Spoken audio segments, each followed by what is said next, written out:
attending this event. We're honored and humbled to have you all among us. We're here to address some very important issues that are not addressed out there, that people don't want to deal with. These issues need to be brought out. We need to brainstorm them. We need to understand what's really happening out there. We need to write about it.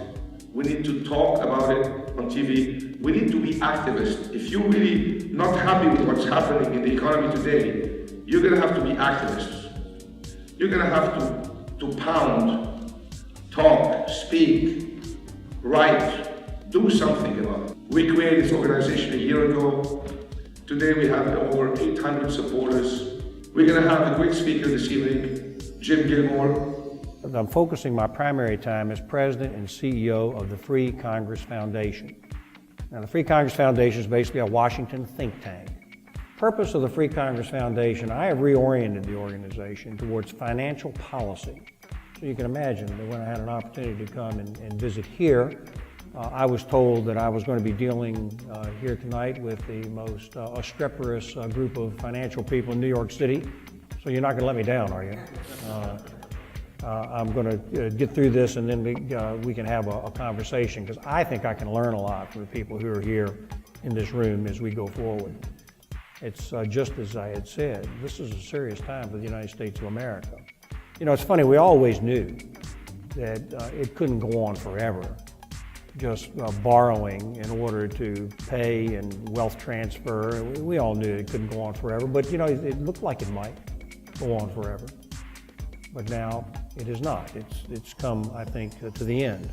Now we have an economy which is not recovering. So the theory I think we had in Washington was, don't worry about it. This is just a normal business cycle downturn. Everything's going to be fine. It's a little different to be sure, but we'll recover and everybody will be fine.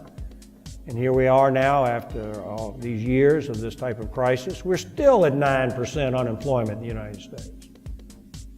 And that's just the official totals. We all know the truth. Most of you, if not all of you, are in the business community. You are taxed too much, a lot too much. And they're taking money away from you in order to transfer money to other people because that is the social policy decision that we have made as a country, except for a problem. You can't finance it. We would have been better off if we had not done the stimulus program, if we had just cut the corporate tax rate to 0. And imagine what would have happened. Capital would have flown into the United States of America, more excitement would have been created, jobs would have been created, unemployment would have gone down, and we could have actually had some type of recovery. But we didn't do that. Instead, they borrowed $800 billion and put it into a stimulus program, which did not work.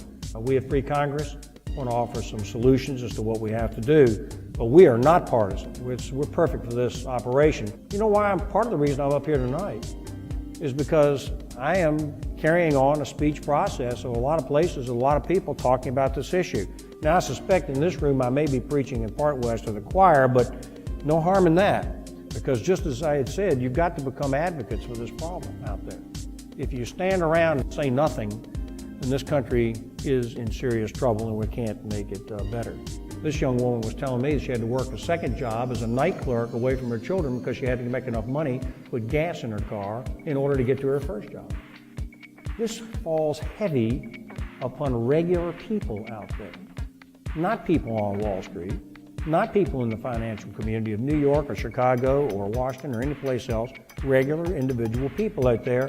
The danger of social displacement in the United States is quite great.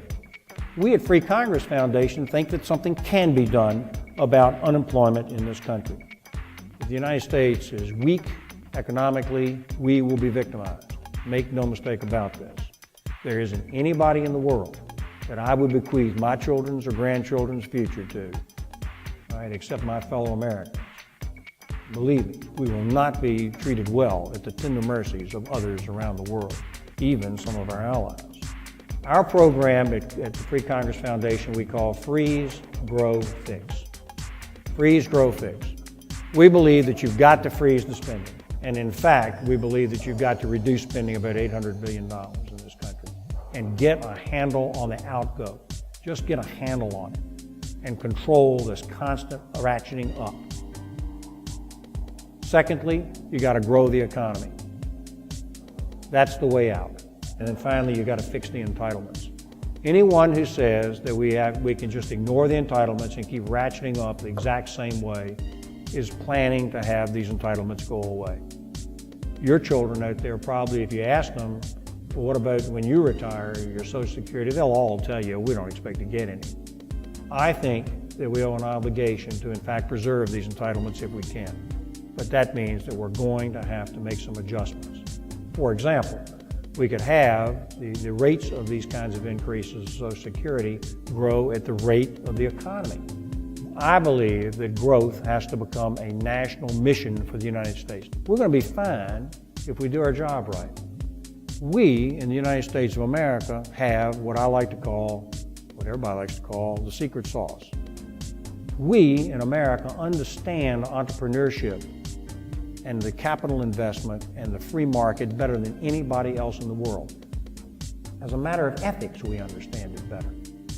And if you do this, if you really liberate the American economy the way we have down through our entire history, you can get this unemployment rate down. You can take that poor girl behind the desk and get her a decent job so she can look after her children. That's what we need to be doing. That needs to be our duty. And we need to do it together as Republicans and Democrats. We can do this together. And ladies and gentlemen, I look forward to hearing your comments as we go forward. Thank you, sir.